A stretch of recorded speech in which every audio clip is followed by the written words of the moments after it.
Welcome back to the European Basketball Championships, the Olympic Arena in Athens, Greece. I'm Mike Carlson, and we're live with Israel against Yugoslavia.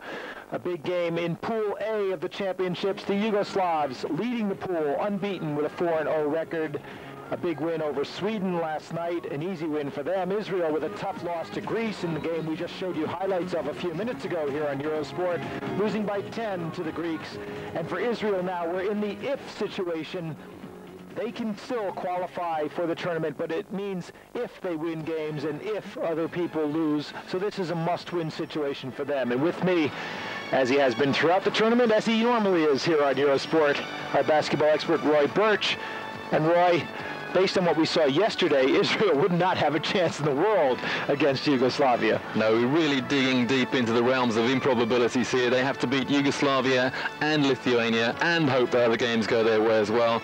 So it's all or nothing in this game for Israel, and the way they played yesterday against Greece, if that's the best their offense can offer, then I can't see Yugoslavia having too many problems today. Remember, Israel only scored 49 points against Greece, and they stuck on 47 after the 35-minute mark. So 2 points, and that was on the buzzer as well. And really, the Israeli offense is misfiring all over the place. 49 points, the lowest score by any team so far in the tournament in any game.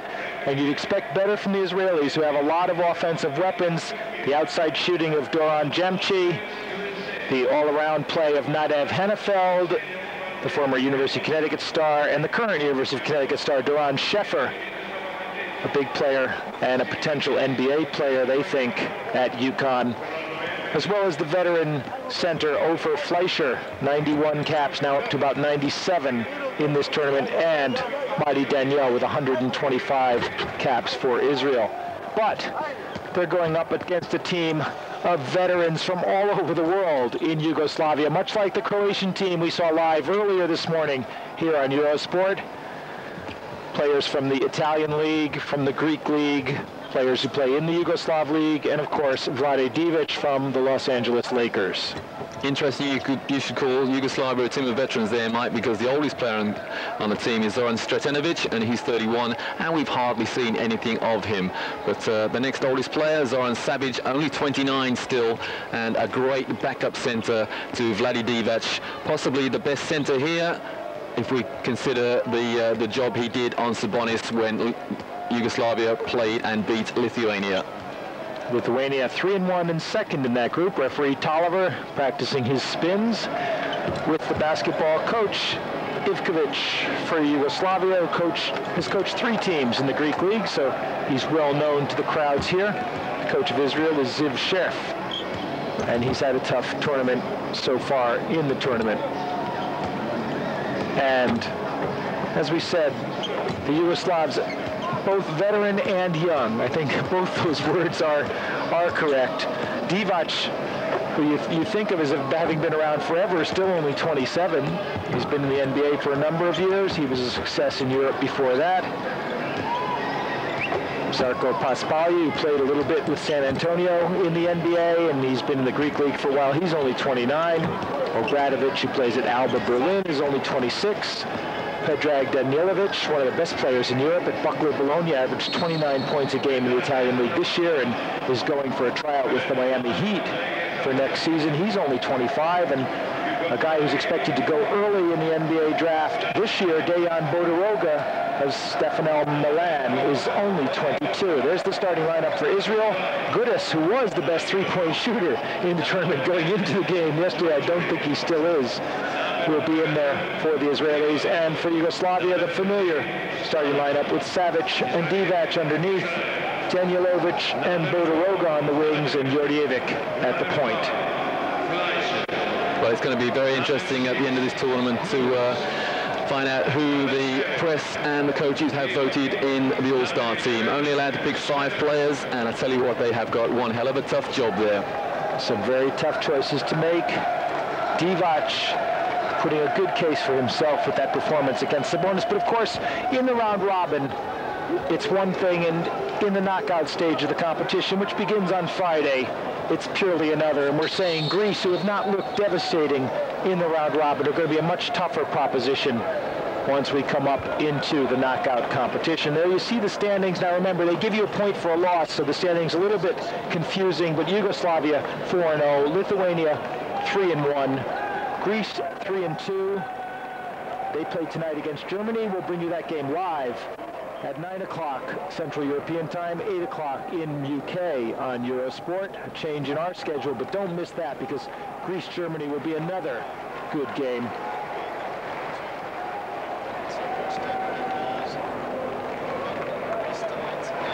So referee Tolliver puts the ball up, and it's controlled on the downward path by Fleischer.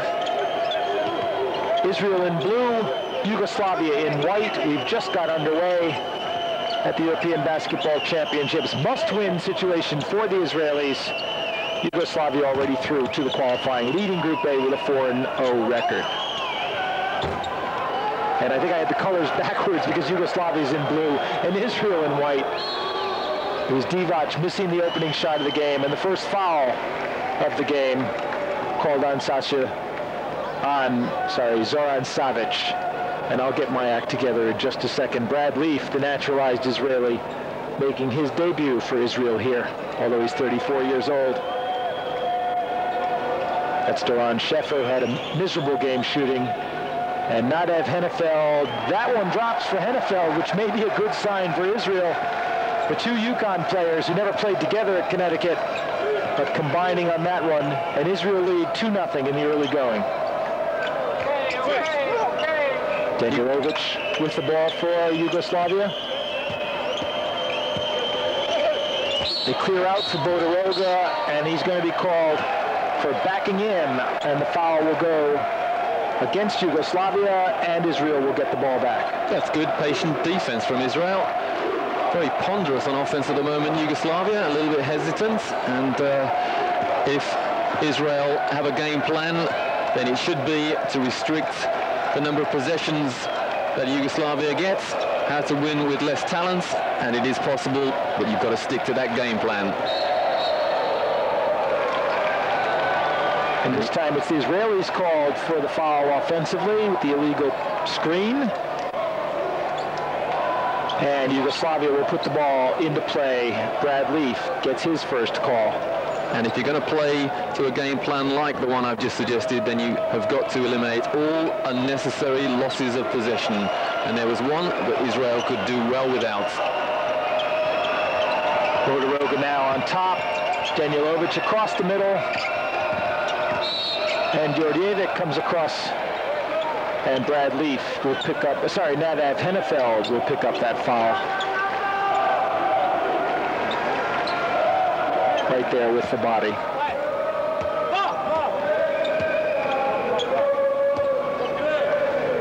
So a lot of whistles in the opening minute of the game. Georgievic out to Bodiroga.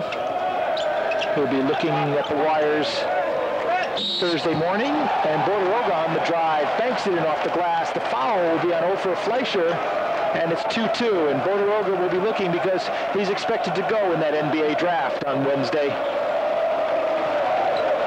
Only 22 years old, already a veteran in European competition. And missing the foul shot. Funny looking release that Bodiroga has. Big question about how he can get that shot off against top defensive competition.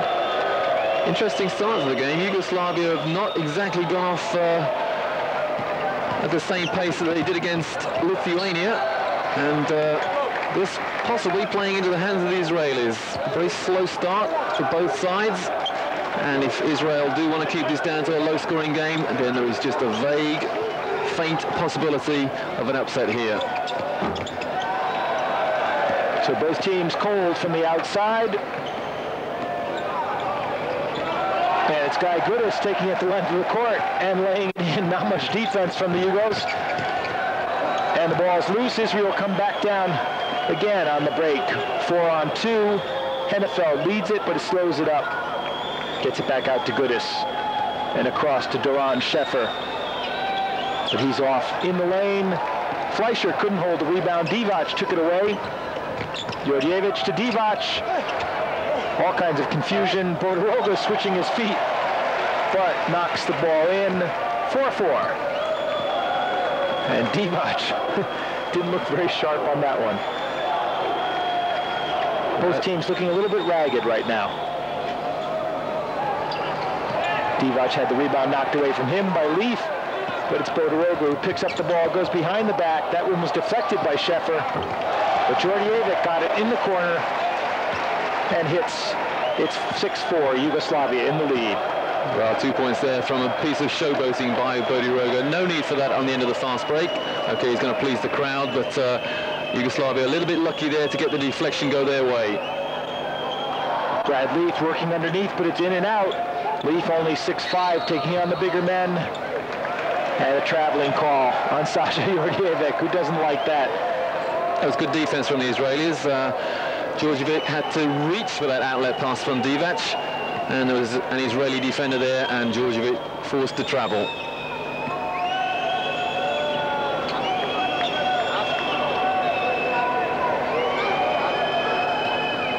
Not too much movement on the Israeli offense.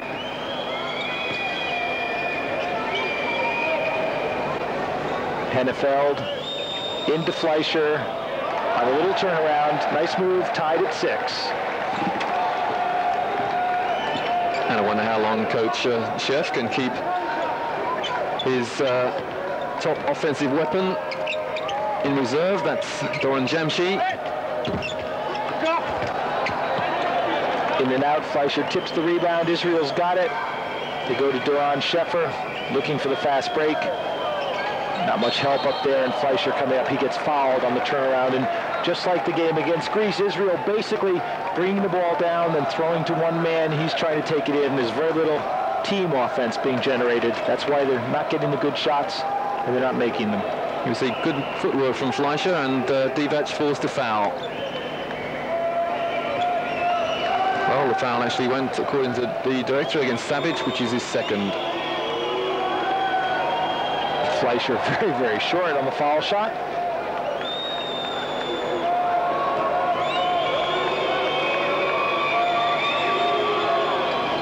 And short on the second one, so the score stays level at 6. And again, if Israel's going to follow Roy Birch's game plan, they can't afford to miss foul shots either.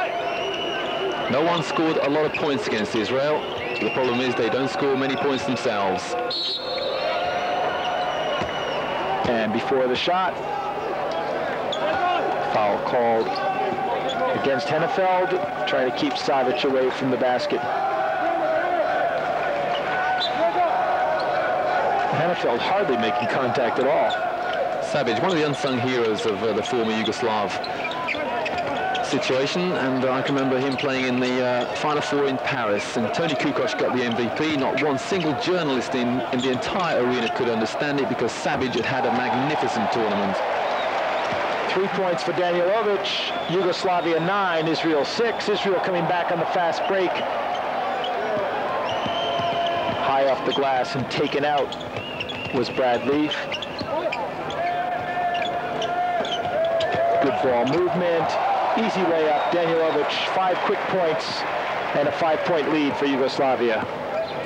One of the keys to Danilovic's game is his quickness off the mark. He passed and went past the defender, who was standing absolutely rooted to the spot there.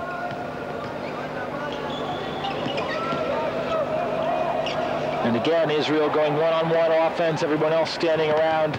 The Yugoslavs coming down on the break, and Bodiroga punishes Israel 13-6. Yugoslavia in the lead. Well, my game plan has just been thrown out the window. Israel, one man coming open, everybody else stops. Watches Leaf go to the basket, and Leaf banks it in high off the glass, 13-8.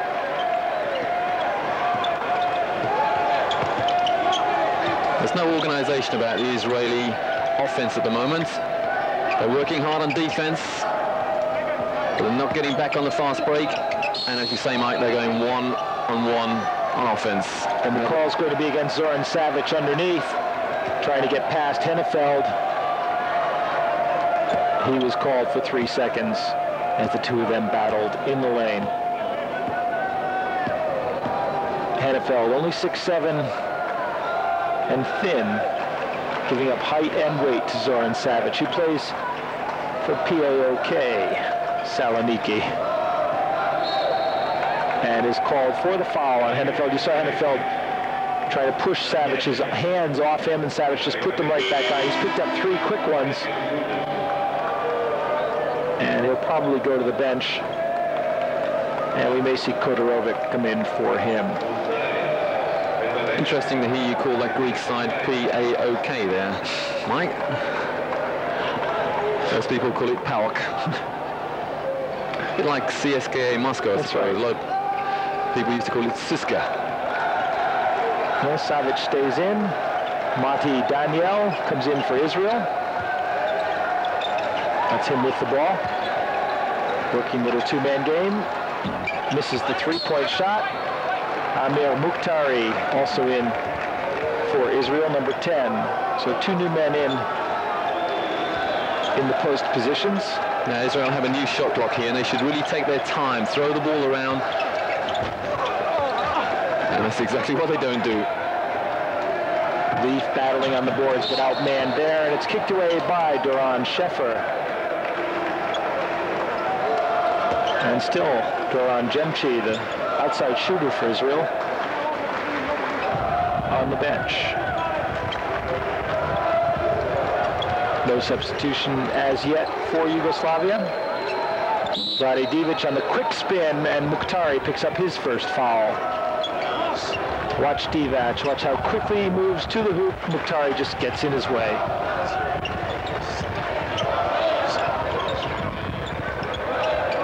Divac screen setting on the inbounds play. Bodoroga up at the top of the key. Nearly taken away.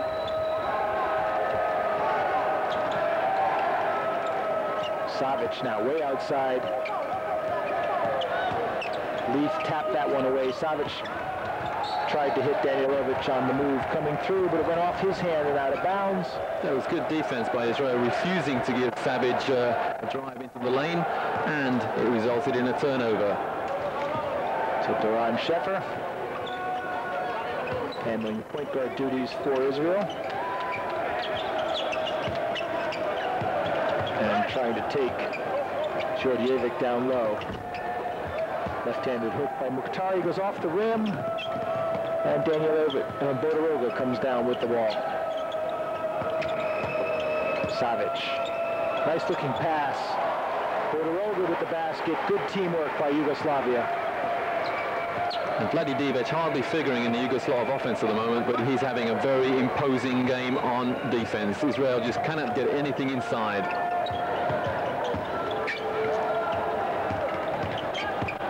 Daniel dishing off Mukhtari on the double turnaround, but his shot's high off the glass and misses the rim.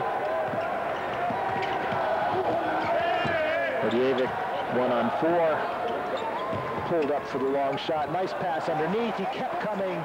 Georgievic, they're so dangerous. Just when you think you've stopped them, they just turn right around, cut through, and it's 17-8. Great understanding there between Danilovic and Djordjevic. They came up together in the Yugoslav juniors.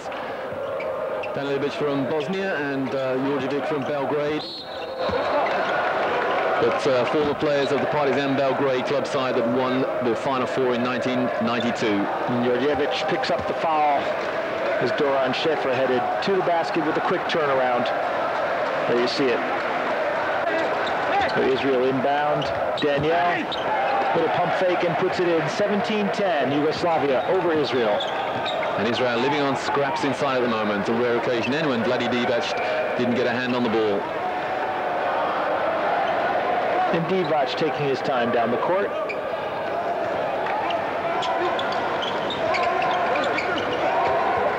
But now he's underneath, and that's his first basket. 19-10 for Vlade Divac.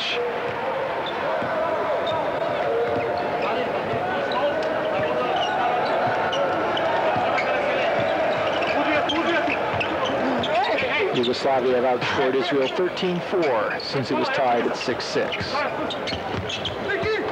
And Divac with the steal, long pass, perfectly timed, hits Danilovic, 21-10, an 11-point lead. I'd call timeout if I was Israel.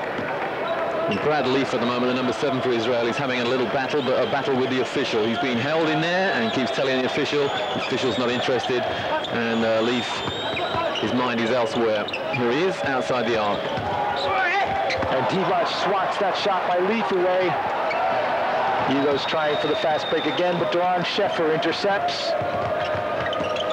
Daniel drives to the hoop, stops for the shot, and throws up an air ball. Savic pulls down the rebound. Good outlet passes. Divac behind the back.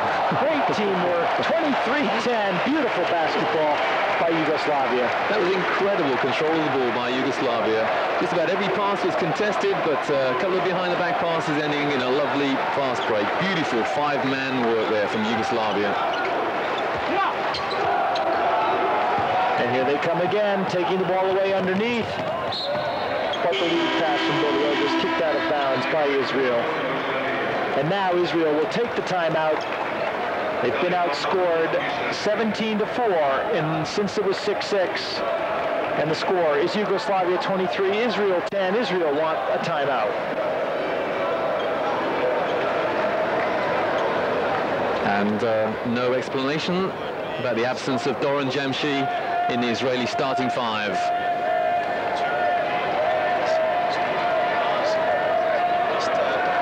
And we see 4 fast break baskets off 6 attempts. The fast break for Yugoslavia working brilliantly and never better than the one we saw here. Cued by the block of this shot by Divac, who had his left hand on Leaf, it must be said, as he blocked the shot with his right hand. And Leaf, who's only 6'5", and I mean, he's having his trouble inside, and part of that's a coaching decision, because you go up against a big team with Yugoslavia and you say, okay, I'm going to have Brad Leaf playing a guy who's much bigger than himself through all the game.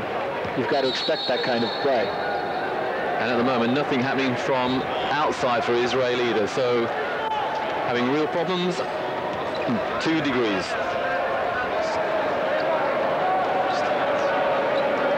The familiar faces at the scorer's table. The director enjoying taking his cutaways there. And Yugoslavia, they put the ball back into play, leading by 13 points at 23-10. Sarko Paspali is in the game now for Yugoslavia. He wears number 8. Savic, despite the 3 fouls, stays in. And Sasha Georgievic. So the shot blocked away, and he's hit in the head as that happens, but no whistle. And Vladi Divac taking a break. Really not played too much part on the offense, but been very imposing inside. But what a player to replace Divac with, the hard man of Montenegro. That's Zarko Paspal. I should say this Yugoslav side basically made up of Serbian players with 1 Montenegrin. That's Paspali. And we talked about it so often when we see Slovenia and when we see Croatia. The breakup of the old Yugoslavia has also resulted in the breakup of that powerful basketball team, but so much talent there that what it's done is created 2 more powerful basketball teams and a disappointing one in Slovenia. That's right. The problem for Western European teams is now they don't have 1 Yugoslav team to think about or to beat. They have 3, possibly even 4 if you consider Bosnia as well, because Bosnia did very well in the 1993 championships. So we've gone a long while without problems with the shot clock, but we're having them again. We did in the first couple of days here in Athens, the brand new Olympic Arena. And they wind it down to 11, which is what Yugoslav will have to get the shot off. Paspali with the ball. Georgievic has got to get a shot off and does. Doesn't get the roll. They fight for the rebound. Sasha picks it up and starts things over again. What's Daniel doing out there on him? Apart from maybe looking for a foul. With the 13-point lead now, content to work the ball and take their time. Danilovic. That's short. Mukhtari got a piece of that and blocked it, but the Yugoslavs come up with the loose ball again, and they get another shot clock and can start all over. And Israel having to do an awful lot of work on defense. They keep giving the ball away, and they must have spent the last minute plus on defense. So Predrag, Danilovic. Sasha Georgievic throws up the long one. The three-pointer's good. It's 26-10. And the run now 20-4. So that really hurt Israel, and they gave the ball up far too many times, and they were punished in no uncertain terms with a big three from Georgievic.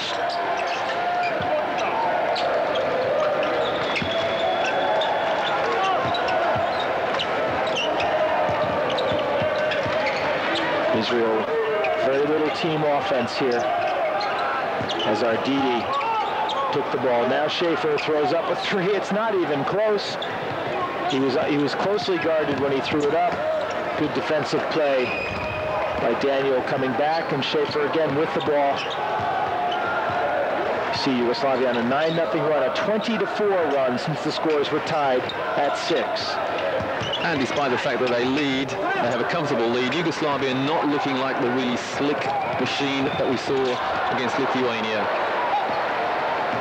And out of bounds, put the pass back in, got away with that. It's very sloppy looking stuff from both teams right here.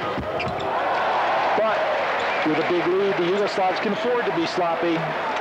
The run is now 22-4, and the lead is 28-10. And a player of real class, Danilovic, finally has had enough and ends the drought, the relatively short drought for Yugoslavia, with a nice layup. And a three-pointer from Israel finally ends that run, but they had been outscored 22-4 in the first half since the game was tied at 6. It's now 28-13, and Israel's back on the board.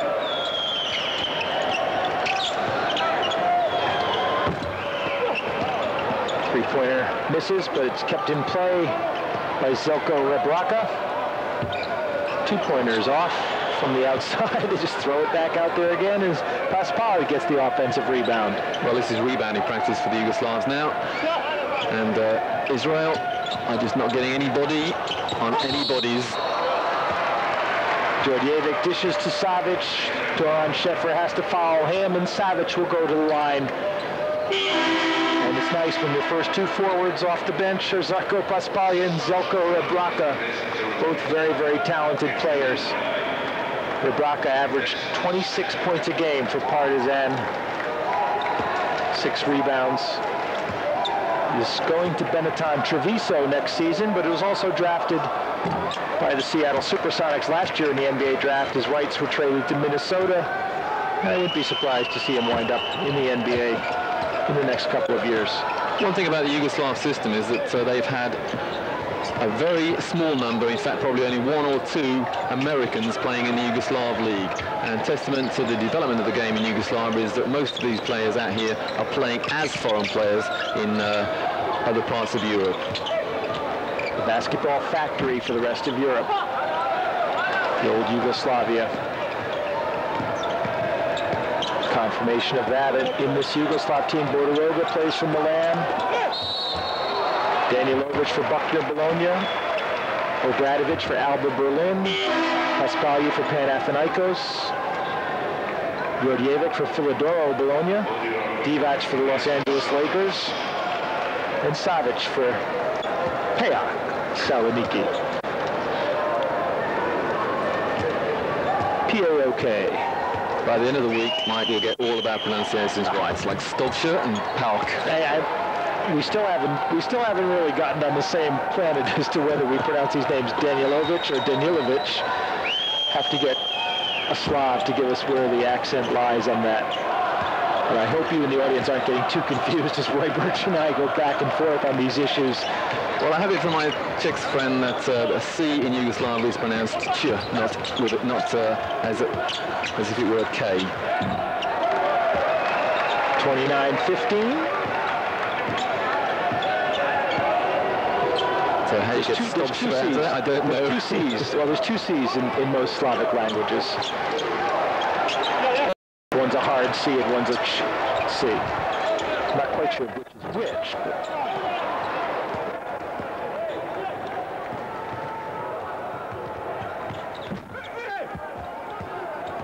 Israel get an offensive rebound, not a common occurrence. But they toss up. Gudis just tosses up the long three with nobody under the boards. tosses that possession away. Israel had 3 men on the halfway line then watching that long shot.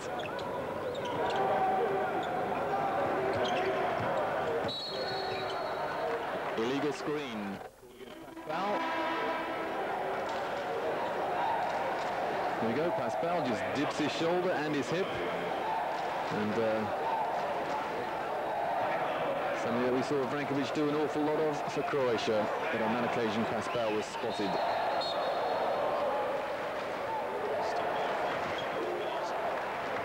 So Yugoslavia now take a timeout as the game gets very sloppy, and they lead 29-15. And it's just what we didn't want to see really in this game, was for it to get one-sided and disintegrate into sloppy play, something that last game between Finland and Croatia never really did. The Finns playing very tough, and as much as we may blunder in the pronunciations, one thing we're not blundering on is trying to turn that possession statistic into something meaningful. And again, if viewers want to help us out with pronunciations, we'd be grateful, but if you'd help us out on what possessions actually is supposed to tell us, we'd be more than grateful. Yeah, going back to that game, Finland and Croatia, all credit to the Finns. They made a game of it. And at the moment, I think Israel are disappointing just about everybody in this arena, including the Yugoslavs, who know that they've been dragged down to a very scrappy game.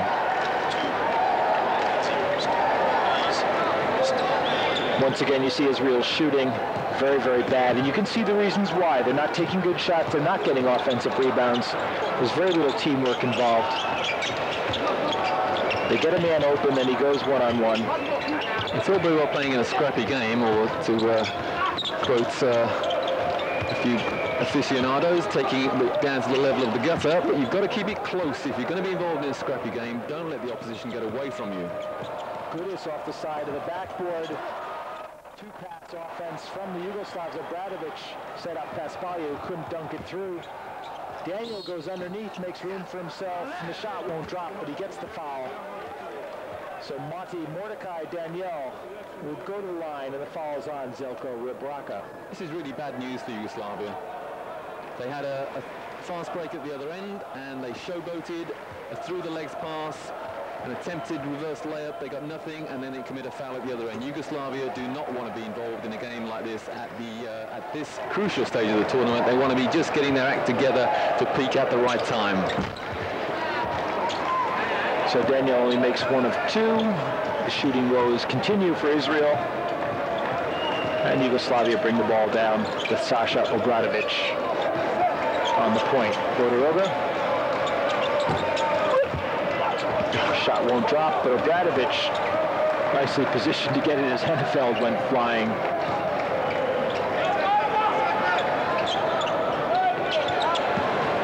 And that one's taken away by Mati Daniel. Well, that's one of the few occasions I've seen a Yugoslav actually telegraph a pass into that low post. One of the great skills of the game, how to get the ball inside, and that was a dreadful exhibition. That pass, you could see it coming about 5 minutes ago. Zeljko Rebraca getting his second foul. A good indication of when the game starts to disintegrate is how many cutaways of women you get from our director. Because if his attention starts to go, you know that the game is beginning to fall apart. Mukhtari now at the line, 23 years old. And we talked about the wanderers from Yugoslavia playing all over the world. 7 teams in this tournament. The players all play in the domestic leagues. The other 7, they play in various countries, although Israel almost made it into the 7 domestic list because the only player playing abroad is Doron Sheffer at UConn. And presumably when he finishes at UConn, if he doesn't get drafted or doesn't make an NBA team, he'll go back and play in Israel. The other 11 players all playing in the Israeli league. And 5 of them, play for Maccabi Tel Aviv. Well, Coach Ivkovic of Yugoslavia has gone well and truly to his bench now, and hoping, I would assume, that he's going to get a more fluent exhibition from them. Mati Daniel with the steal, takes it the length of the court, lays it in. Daniel is the one guy working defensively for the Israelis. And they are a tough defensive team. They haven't put the kind of pressure on they'd be capable of, and a couple of the players, including Hennefeld and Scheffer, are used to playing that full-court pressure game that Connecticut play. 40-minute press the whole game. You'd expect to see a little bit of that from Israel, especially when they're trailing. Yeah, they must be going through some kind of rebuilding situation to have left Doran Jamshi on the bench for so long here. And we've not given Israel too much credit in this game so far because it is a very scrappy affair. But the fact of the matter is they're only trailing by 10, and we're coming up to the half-time buzzer. So we'll make that 11 now, but the score, very low-scoring game, 31-20 to Yugoslavia, and almost a repeat of the situation that Israel were in against Greece. They were a bit closer to Greece, and Greece finally pulled away at the end of the second half yesterday. But another wild shot is Fleischer. Banks it high off the glass. 3-on-2 for the Yugoslavia. And the basket's going to be good by Paspalia, and the foul on Ofer Fleischer as Paspalia just delayed enough to get Fleischer up in the air before putting his shot in. Great exhibition there of the strength and power of this man, Zarko Paspal. He is made of granite, I think. He was well and truly thumped on that foul then, but strong enough to get the 2 points and the bonus. So Israel had cut the lead down to 9. And Zelko misses the foul shot. It stays now at 13. Paspal, of course, the man who missed every single foul shot in the Final Four in Tel Aviv a couple of years ago.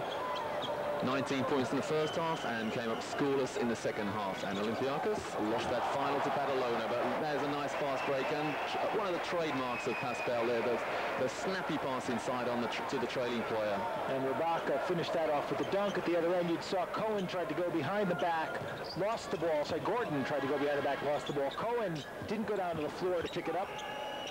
Yugoslavians did. That keyed the fast break. 3-point attempt by Ardii, well off. And here they come again. Behind the back, behind the head.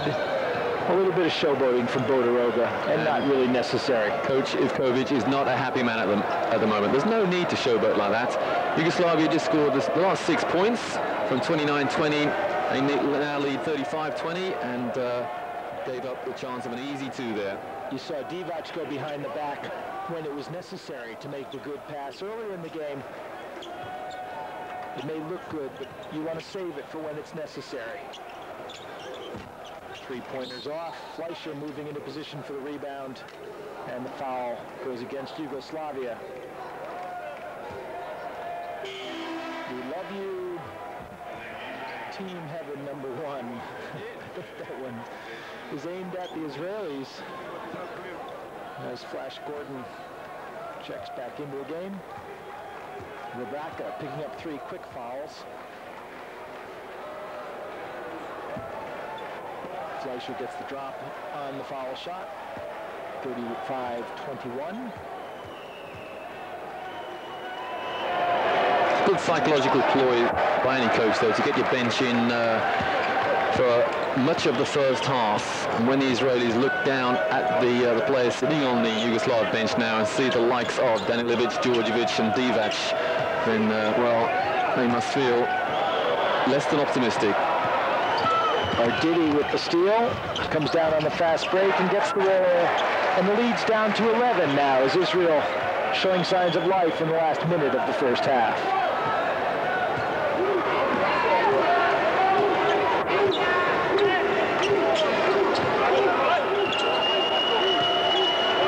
Obradovic nearly held the ball in his hands. We've got the Israeli fans whistling. The old 2-finger technique, preferred making a lot of noise, and Paspali very accurately called for the travel. Yeah, twinkle toes, Paspal.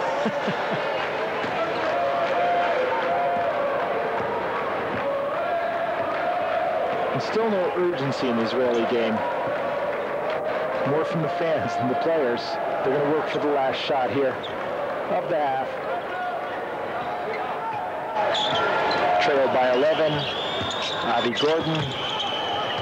Daniel has got his shot, and he's fouled in and out of the basket, but Daniel will go to the line, and the foul against Dejan Bodiroga.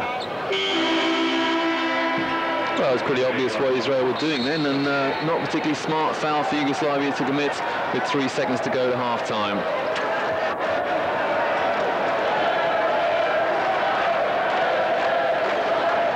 There's no doubting the loyalty and enthusiasm of the fans, the travelling fans from Israel. And the ones from Finland as well, because we're seeing the Finnish flags on display. Now, at halftime of this game, in case you missed the Croatia-Finland match we showed live earlier this morning, we'll bring you some highlights of that so you can catch up on the action here in day 6 of the European Basketball Championships. It's a replay here of that steal. Bodiroga didn't protect the ball. And Lior Arditi coming down with the steal and the basket for Israel, putting them within 11 of Yugoslavia as Coach Ivkovic catches up to his team. And there's the difference in the game right there. Shooting margin. Israel shooting 40%, a bit better than yesterday. Still can't hit for the three-point, which seems to be really messing their offense up completely. They're not getting the team offense that generates easy shots, and that's why the shooting percentage is so low. And Yugoslavia 4 ahead in possessions as well, whatever that means. I'm sure the viewers are waiting for that one. Yeah, going back to Israel's performance yesterday against Greece, they hit a miserable 3 from 22 from outside the arc. So Mordecai Daniel, 125 caps coming into this tournament for Israel. Now let's see what Coach Ivkovic has as a last 3-second play. Bodiroga didn't miss by much, so 1 out of 2 foul shots for Daniel, and that means Israel will go into halftime 10 points down to Yugoslavia. Yugoslavia 35, Israel 25. As we said, we're going to take a break, and when we come back, we'll show you highlights of this morning's match between Croatia and Finland, if you weren't watching it live with us here.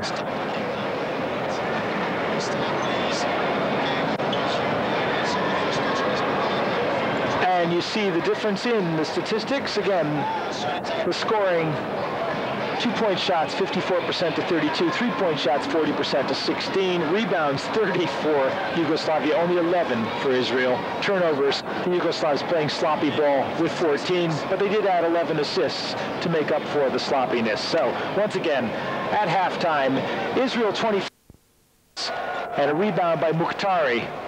Here comes Doron Sheffer for Israel.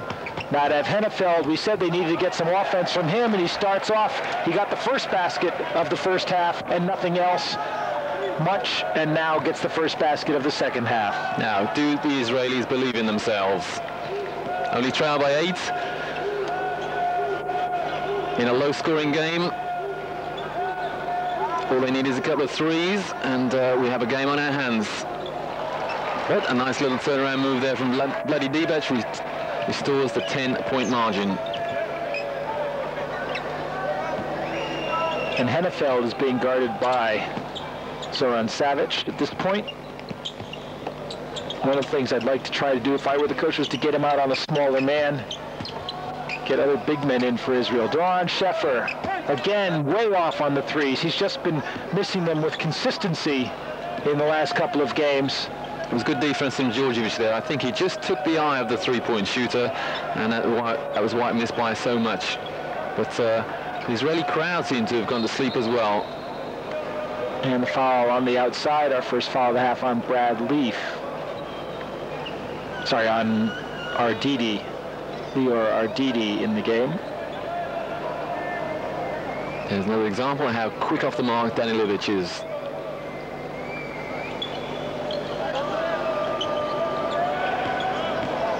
Djordjevic, Danilovic inside, makes some room for himself, misses the shot. Sheffer comes up with it. You saw how quickly Djordjevic tried to shut down Schaefer, but it didn't stop the Israeli fast break. One of their first fast break baskets of the game. Daniel getting it. Great protection of the ball here, get his body. There was no way that Pascal could have blocked that shot there. Great ball protection. And the foul called on Arditi, his third, at the other end of the court. Israel now within 8.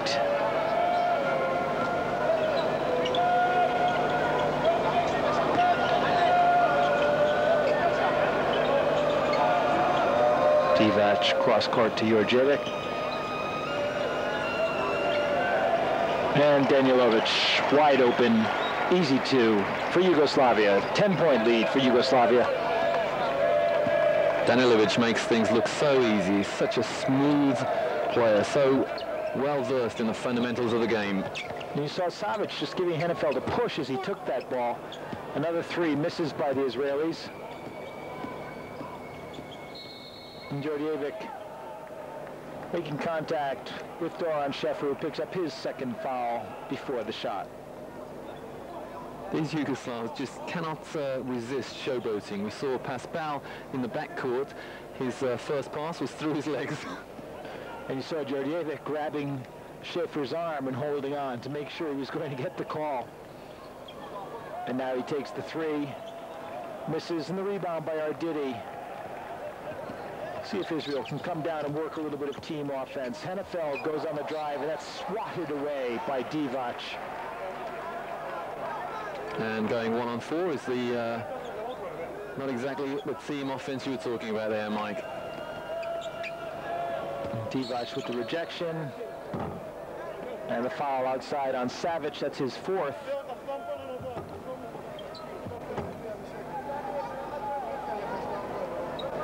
Savic unmoved by the fact that he's on 4 fouls because he knows there are adequate, more than adequate replacements on the bench. Hennefeld to Schäfer. That's Marty Daniel. That's Arditi, sorry. Nearly throws the ball away, but Hennefeld corrals it. Look at the Israelis all out by the arc. Schäfer now penetrating. Mukhtari on the baseline hits. 39-31, Yugoslavian lead. And that was only token defense from Vladi Divac as well. So perhaps Divac just pacing himself in this game, mindful of the fact that he has supposedly much tougher games ahead of him. Divac in the high post, trying to loft the pass to Savic. And that's been called 3 seconds against Zoran Savic. Which may be a lucky break for him as he went backing into his man and knocked him over. So Israel with a chance to cut the lead now from 8 down to 6. Yugoslavia have been sucked into this game plan of Israel. A very slow game. And there's Goran Savic. Goes straight to the bench. Gets the bumping foul on Marty Daniel. That's his 5th. Divac commiserating with him, and Zeljko Rebraca comes in the game to replace Savic. They lose a little beef and they gain a little quickness and shooting ability from Rebraca. And just looking down at the stats, I think Rebraca's on 3 fouls as well. So the lead being reduced even further now. With that 3, it's only a 5-point lead now that Yugoslavia enjoy, if that's the right word to use. And one man who's not enjoying this, Coach Dusan Ivkovic. Tipped out by Israel. Yugoslavia will keep possession. And Vladi Divac is not enjoying himself either, just shuffling around the court, not really involved. 39-34, Israel getting back into this one. And let's hope someone tells the director that this is a close game as well. And Divac now moving across the lane, but it's knocked away. Mukhtari picks it up, and Schäfer's coming down for Israel. That's Hennefeld. Hennefeld going to the hoop. He's fouled on the outside by Rebraca before he could get the shot away. And that is 4 on Rebraca. So Israel could knock off a couple of the big men right away. And Yugoslavia want to call a timeout and talk this over, as Nadav Hennefeld puts Zeljko Rebraca in foul trouble.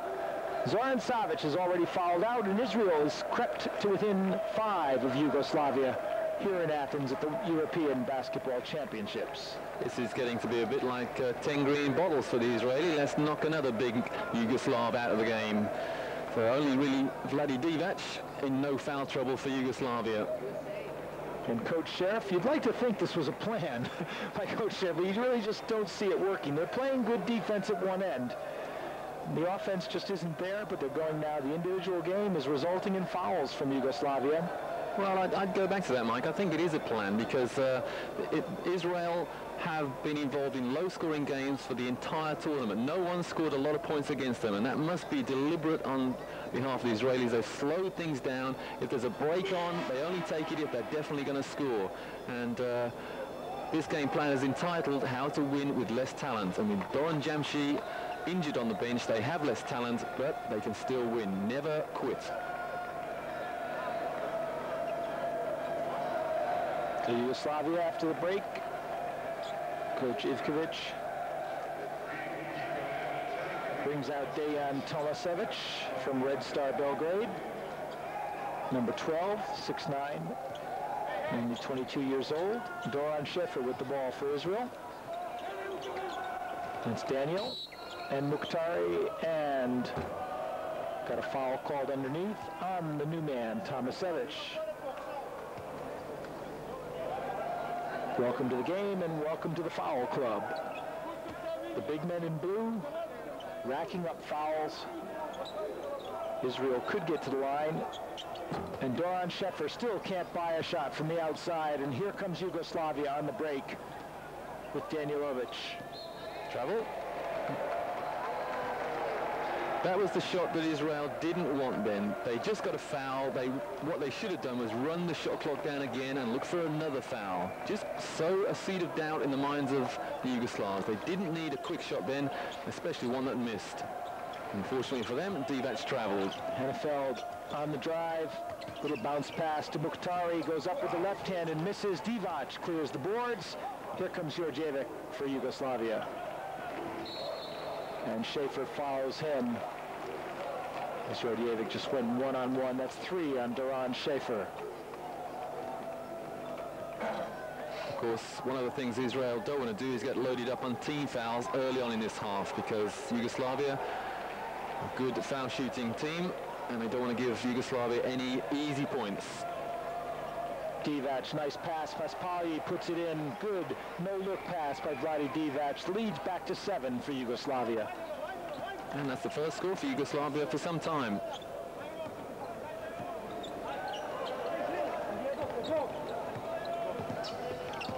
Hennefeld again trying to drive. A long hook shot in and out by Nadav Hennefeld. Shakes his head and comes back very slowly from the other end.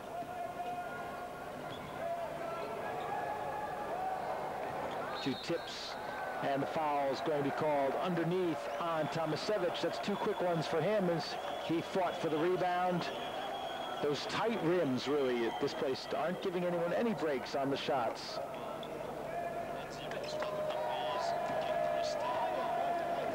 So 2 quick fouls for Tomasevic as well. Remember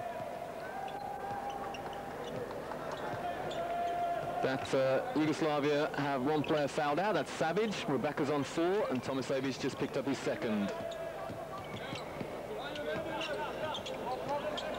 Mukhtari now one-on-one.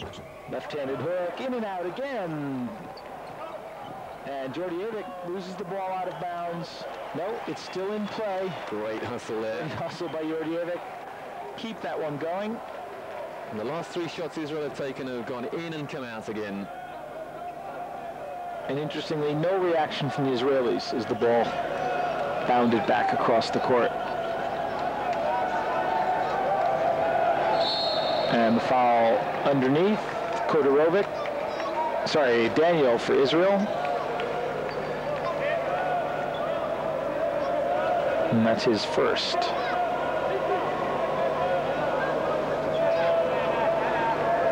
See Paspar just backing in, Daniel reaching around from the right for the ball and called for the reach in.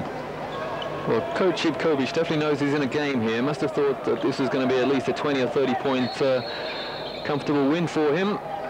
But we have, and that one will be Arditi, I think, grabbing a hold of Danilovic as he came around on the inbounds play. Well, Tomasevic stopped there, just I think he heard them say 14 was the reason, because they wear the same number, but the foul was on Arditi.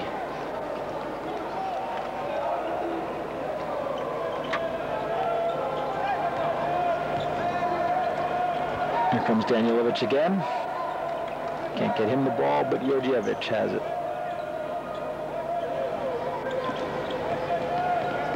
Daniel picks him up on the switch. Foul line jumper, soft touch, and in. And the lead's back to 9 for Yugoslavia.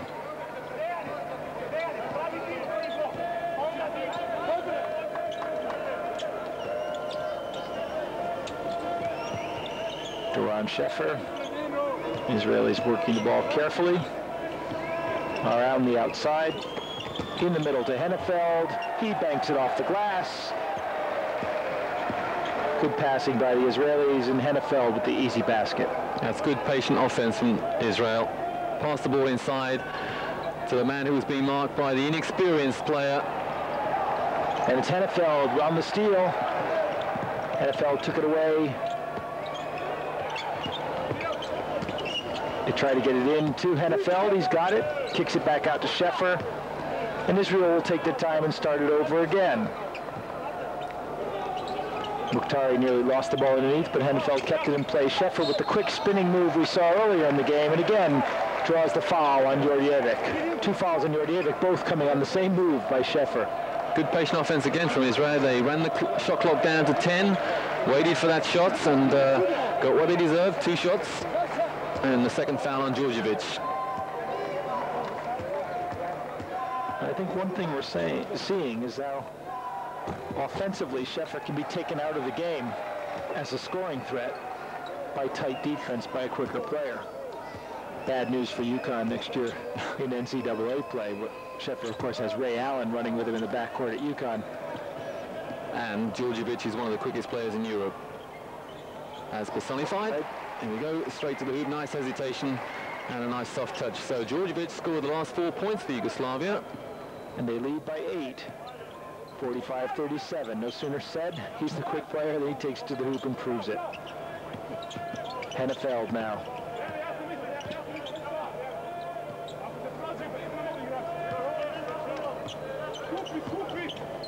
Sheffer pulls up for the 3, and again, way off.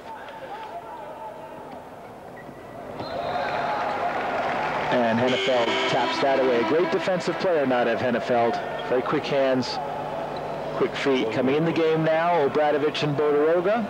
Watch Hennefeld here with the quick reach. Got a little bit of arm as he went through. But the referee unsighted on the other side. Clean enough for him. Obradovic re-enters the game, one of the best defensive players here. Remember, he did a great job on Marcialonis when Yugoslavia beat Lithuania. Guy Goodis, number 6 in the game for Israel as well. Georgievic, Bodiroga's alone, but he loses the ball. He was lining up the shot before he got it, and Bodiroga gives away the foul rather than give the breakaway to Israel, and Mukhtari will go to the foul line. 3 fouls on Bodiroga. Well, I know a lot of referees who would have called that instinctively as an unsportsmanlike foul, and I think they would have been right in that situation. Bodiroga lost the ball and then just grabbed hold of his man. To my mind, there was a lot of intent there that should have been called unsportsmanlike. See, here's where one of the places where we differ, because I think an intentional foul is part of the game, and it should only be unsportsmanlike if you make it flagrant and could possibly injure the player. I think Bodiroga stopped a layup there. Definitely did. No question about that.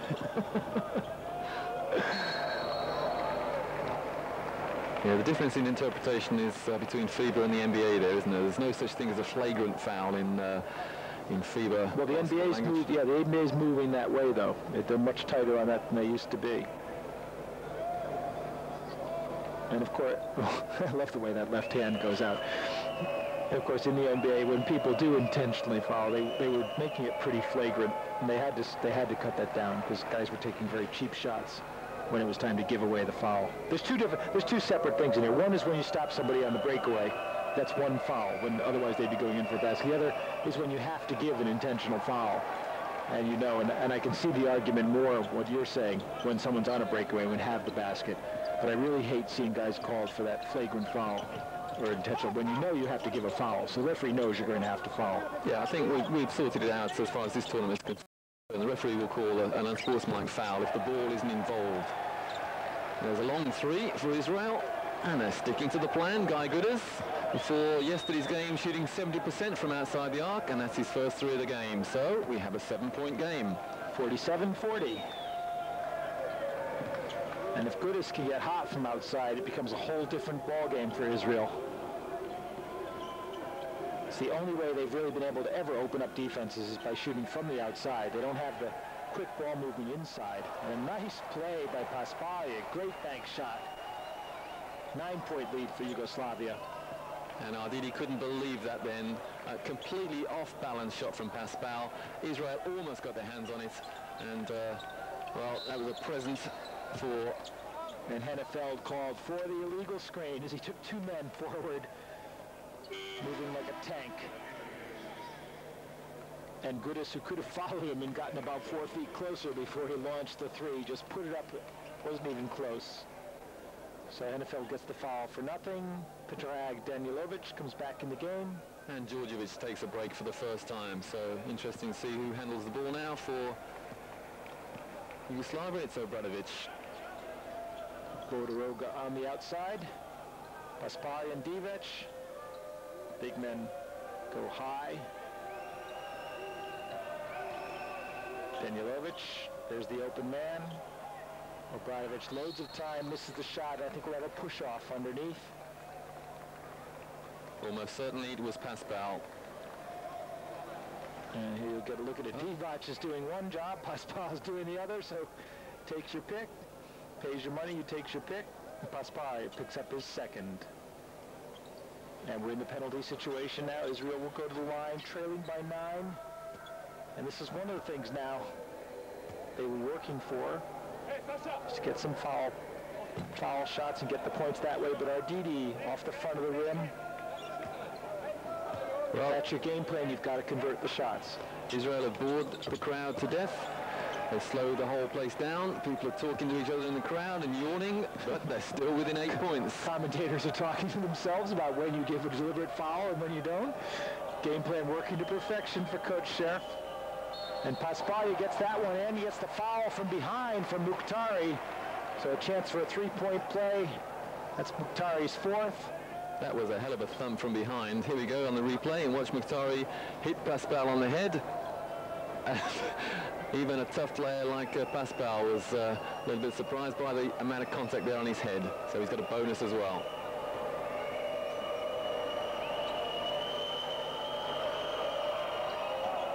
Can't make the foul shot, but Divac keeps it alive and grabs it. There's Paspal underneath. Divac, a great passing big man. And Paspal draws another foul and will go back to the line. Right, now let's see if my curse works in reverse on Paspal, because I have no hesitation in saying that Paspal is one of the worst foul shooters I've ever seen.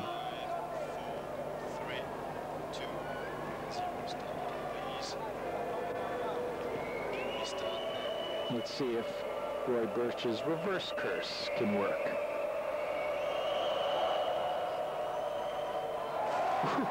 Work and how, because that one was not going in the basket, and some strange force pulled it forward. It looked like it was going to rebound back and just came back over the rim the other direction. That one reverts back to form. He really does seem to throw the ball at the rim, doesn't he? That is a dreadful foul shooting action. Mind you, I wouldn't tell him that to his face. So. From the safety of the booth, Coach Roy Birch able to give advice. And Goodis just testing that knee a little bit. It's the one that doesn't have the brace on it. Looking for sympathy from Obradovic. All he gets is good tight defense. Nice stance by Obradovic, but Goodis beats him to the outside. Hennefeld's all alone up top. They get it to Mukhtari underneath. He moves all around in the paint. And finally, the left-handed hook cuts the lead to 10 now. Yugoslavia up 53-43. That's a great inside move there from Mukhtari. Kept his feet, kept his pivot foot down, almost got a 3-second violation, and then scored left-handed. I thought it was 53-43 because Paspalj had made the first of those foul shots. I don't think they gave him credit for that, so I make the score 55-43 on Divac's layup. Classic low post play there from Divac. Long step and just a finger roll over the top. And no left-handed success this time from Mukhtari. And the easy 3 from Obradovic. Game just slipping away from Israel. Divac putting on the defense at one end, Obradovic, the killer three at the other.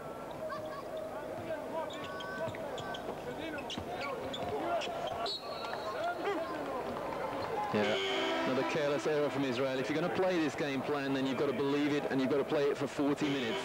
If you slip up, if you just relax for 2 or 3 minutes, the game can go. I mean, Israel want to call a timeout and regroup as they've fallen behind by 14. Yugoslavia 57, Israel 43. And better looking stuff from Yugoslavia. Israel just unable to keep up the offensive pressure for more than the first 6 minutes or so of the half. And Divac resting that left hand on the back before coming up to block the shot and then coming away with it. He handles the ball so well. He's got great passing vision. He just leaves that one for Obradovic, and as everybody falls down court, Obradovic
off.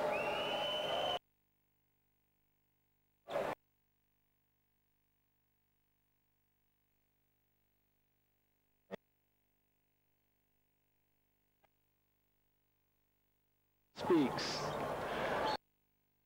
Basketball. Then it's got to be.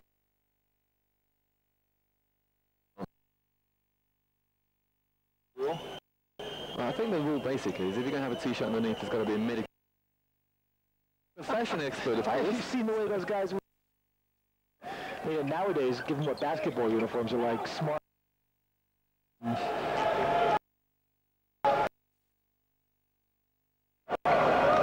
Smart is definitely a judgment call. These guys are wearing T-shirts for medical reasons. Although in a drafty arena, I mean, I've got a sweater on right now, just to keep the draft off your neck and shoulders. It makes a certain amount of sense. Quite a few people are allergic to this sort of modern fabric that uniforms are made out of, and the T-shirts that soaks up the sweat. And they do grow a lot of polyester up in some parts of the world. What do we say earlier on about the Israelis boring this crowd to death? It's a game plan and it's working, and you, the viewers, are suffering as a result. And apologies if our two-way talk here bores you, but as you can see, the game is disintegrating right now. Israel could always get back in, but they don't seem to. They seem to just lull Yugoslavia and then not really take advantage of it as Mukhtari goes to the line for Israel. Better looking free throw for him.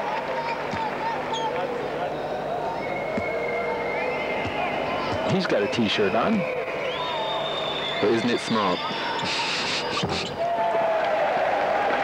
I think after the game, someone will go tell him Roy Birch doesn't think you should be allowed to wear that T-shirt. So, moving down to the 5-minute mark, Israel again within 9 points of Yugoslavia. Defensive intensity picking up at that end. They knock the ball away, but the Yugoslavs pick it up. And the basket by Danilovic. And Danilovic there, I think, just acknowledging a little bit of good fortune, just exchanges pleasantries with the man who was marking him. Goodis throws it through Daniel's feet. And, you know, if that's the pass he wants to make, he doesn't need the dribble because he brings his man that much closer to Daniel by doing it. You see the crowd lulled into sleep. It ain't pretty, but it's effective. Israel staying within 11 of Yugoslavia, but never really threatening to generate the offense they need to be able to catch up. The problem is that in the record books, if this goes down as, say, an 11 or 12 point win for Yugoslavia, and say, for instance, Yugoslavia do happen to win the title, then the Israelis can feel somewhat proud that they took Yugoslavia reasonably close. Not much to brag about. In fairness to Israel, they're playing without their leading scorer, Doran Jamci, who jammed a finger before the game. Daniel now on the break. Thought about it, but nowhere to go. Good defense getting back by Yugoslavia. Now Daniel drives the baseline, and that one was blocked by Tomasevic. And Danilovic punishes them, and really now this could be the key point in the game because Israel had the chance to cut the lead down. And you see Tomasevic, just good timing. That just about sums up everything for Israel. They got a fast break opportunity, and Moti Daniel spurned the opportunity, and then Yugoslavia got a break at the other end. So a 4-point play. Goodis drives the baseline, but still nothing open. Daniel now, he'll try. And his shot goes off the side of the backboard. And Goodis is fouled as he corralled the loose ball. And the foul called on Bodiroga. So it'll be 2 shots to Israel, but really they need to be getting 2s and 3s instead of possible 1s.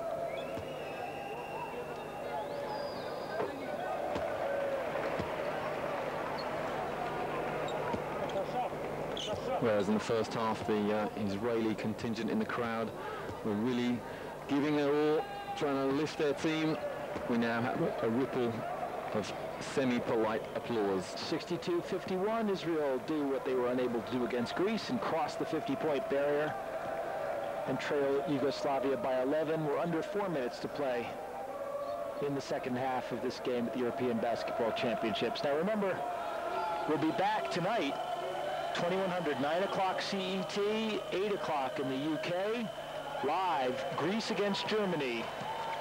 We'll have a full arena, 20,000 people for the defending champions Germany against the 1987 champions Greece. Germany need that win to stay alive and keep their hopes of qualifying for quarterfinal place going. Greece need the win to sew up, for sure, their quarterfinal place. Should be a good game. There'll be a great atmosphere. Just to remind any viewers who have never experienced Greek fans in all their glory, it is quite awesome. It is unbelievable, the atmosphere that 20,000 Greek fans can create. And hopefully, Roy Birch and I will not have much time to talk about T-shirts and intentional fouls.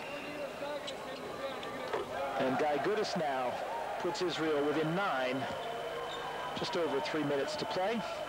I wonder if the Greek fans tonight will come out with their party piece, the old yellow pages being ripped up and confetti coming down like snow.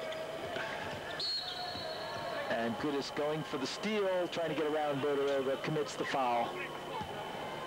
It's his first. So now with 3.5 minutes to go, there's a couple of quick turnovers, and Israel could be right back in this game. Their tactics could be seen to be working. Bodiroga puts the lead back to 10 and can make it 11 with this foul shot.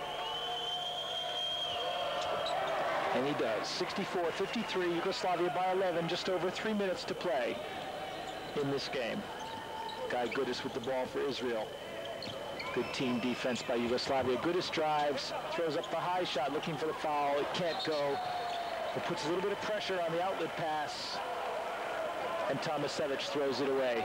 Israel are all 1 on 2, 1 on 3, 1 on 4. Guy Goodis going to hoop there and really throwing up a prayer.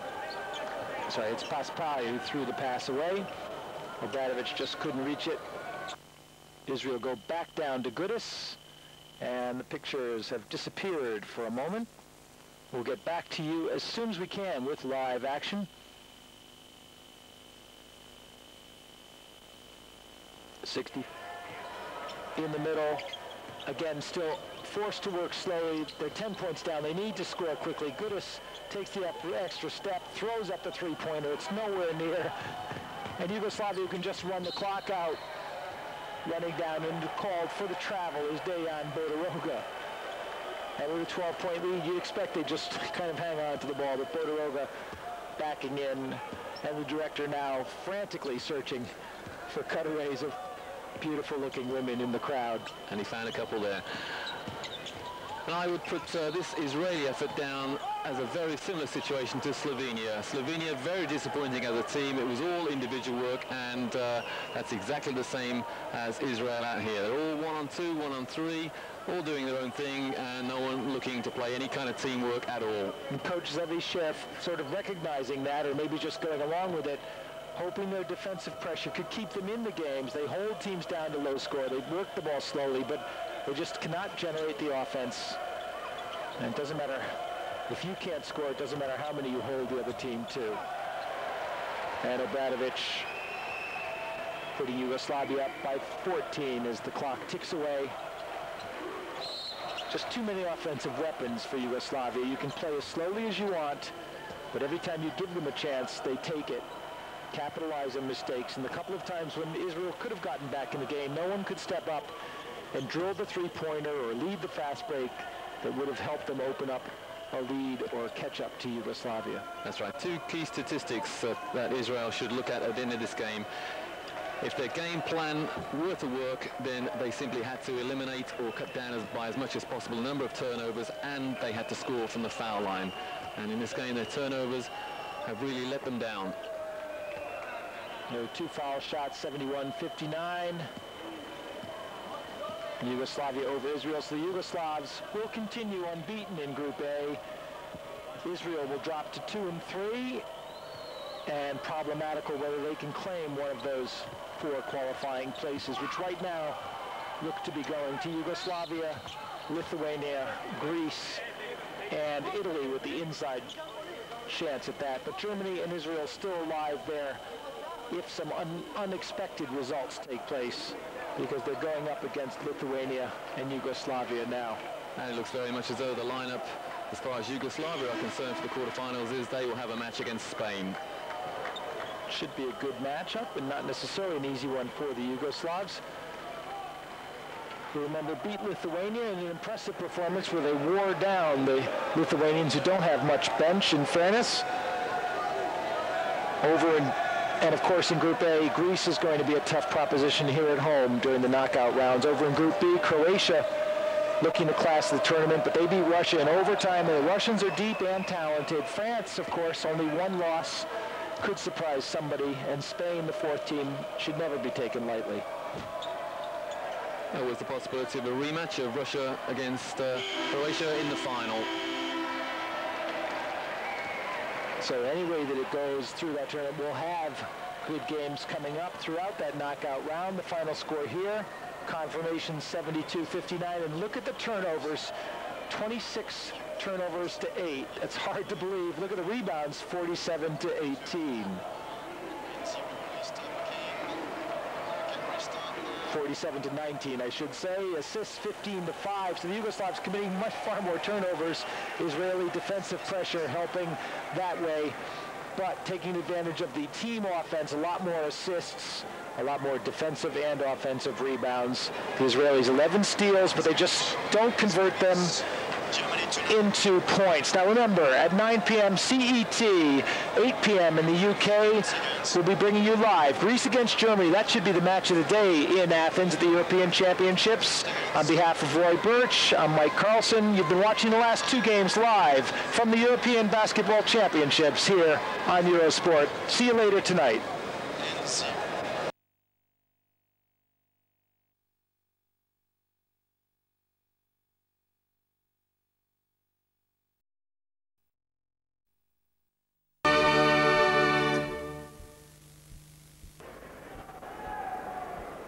Signore e signori, buonasera. Queste immagini vi giungono dal Palazzo dello Sport di Orthez in Francia, dove si sta giocando l'anticipo della quinta giornata del girone finale della Coppa dei Campioni di basket fra Orthez e Treser Milano. Dopo il primo tempo, la Treser Milano, campione d'Italia ed Europa in carica in tenuta rossa alla destra dei vostri teleschermi, è sorprendentemente in vantaggio di 20 punti sul 54-34.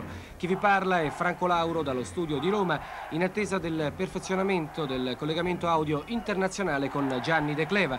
Segreto di questo netto vantaggio della Treser nel primo tempo, sicuramente una grande difesa. Una difesa ben orchestrata da Mike D'Antoni, ma sorretta anche ai rimbalzi da McAdoo, Brown e Meneghin. Nel primo tempo è entrato anche Roberto Premier. Ricky Brown è il miglior realizzatore di questa Treser, che è già in testa al girone finale della Coppa dei Campioni 87-88 e che cerca qui ad Orthez i 2 punti che le consentono di mettere una serissima ipoteca sulla qualificazione per la finale a 4 di Gand. Intanto abbiamo visto un canestro di Hufnagel da 3 punti, inquadrato ora dalla regia francese. Si avvicina a 17 punti l'Orthez, 54-37 in attacco Mike D'Antoni. La manovra trova Ricky Brown pronto a liberarsi in sospensione.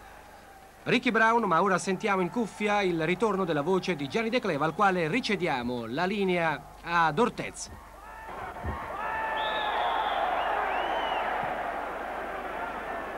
I suoi uomini. C'è stato ora un fallo che dovrebbe essere di Dino Meneghin su Scheffler.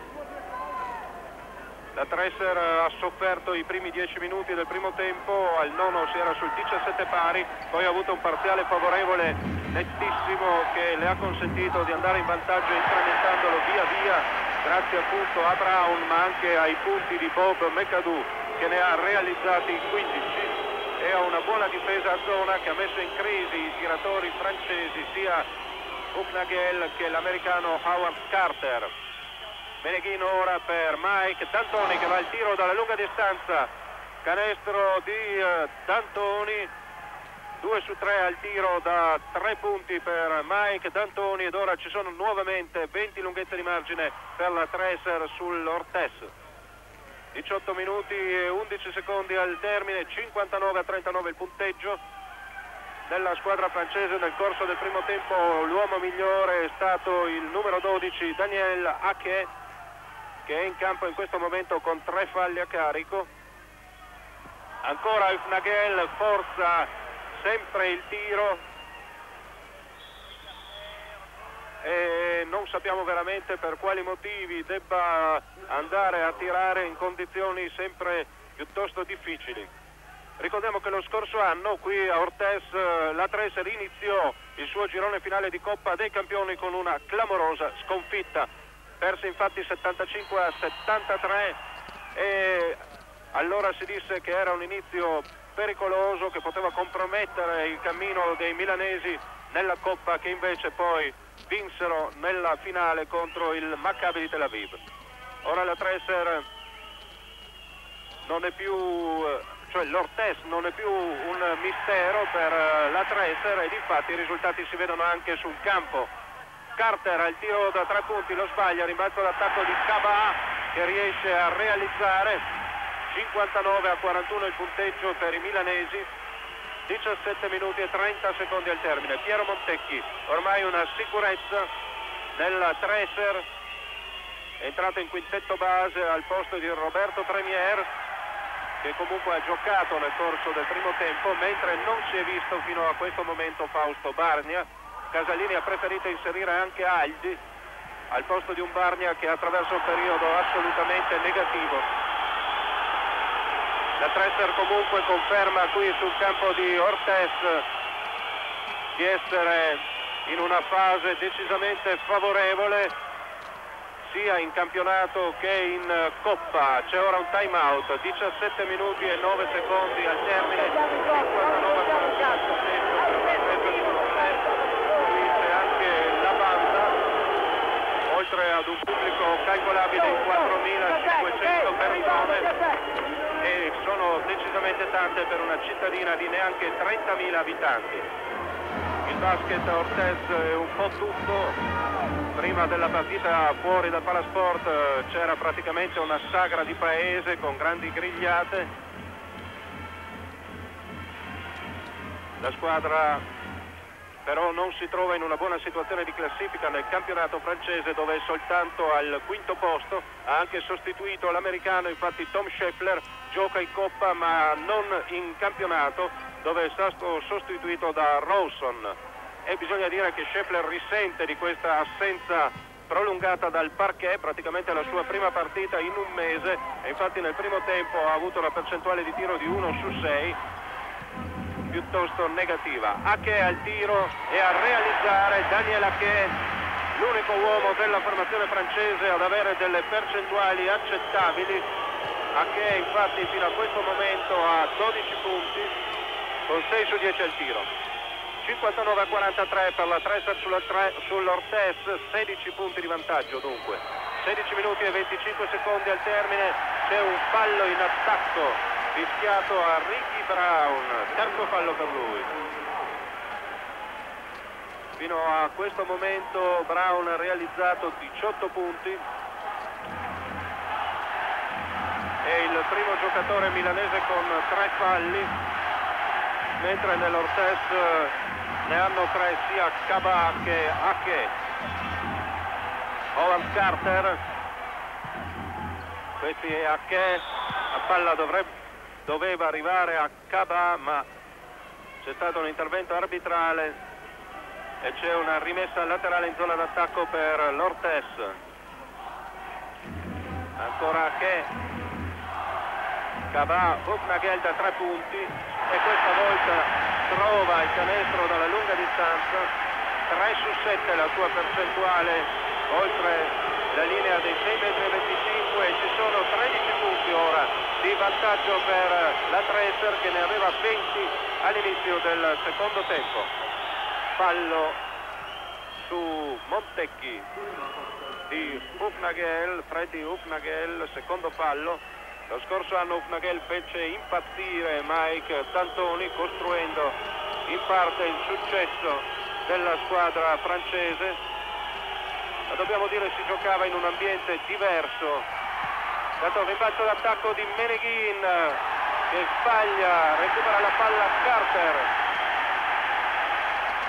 Hufnagel, ancora per Carter, che va al tiro e realizza. Ed è veramente un ottimo momento ora per la formazione francese, che ha ridotto decisamente le distanze e cerca ora anche un po' di pressing sul portatore di palla. 11 punti di vantaggio per la Tresser, 59-48, si gioca da 5 minuti nella ripresa.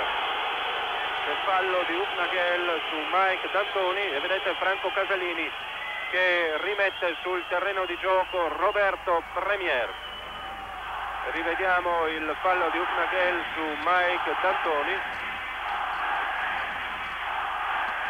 L'allenatore della Tresser dunque ha scelto nuovamente un quintetto con 3 piccoli, che aveva già dato buona prova nel corso del primo tempo, e c'è ancora fallo della difesa francese, questa volta è di Scheffler. Tom Scheffler. Gli arbitri sono il gallese Jones e il belga Mottard.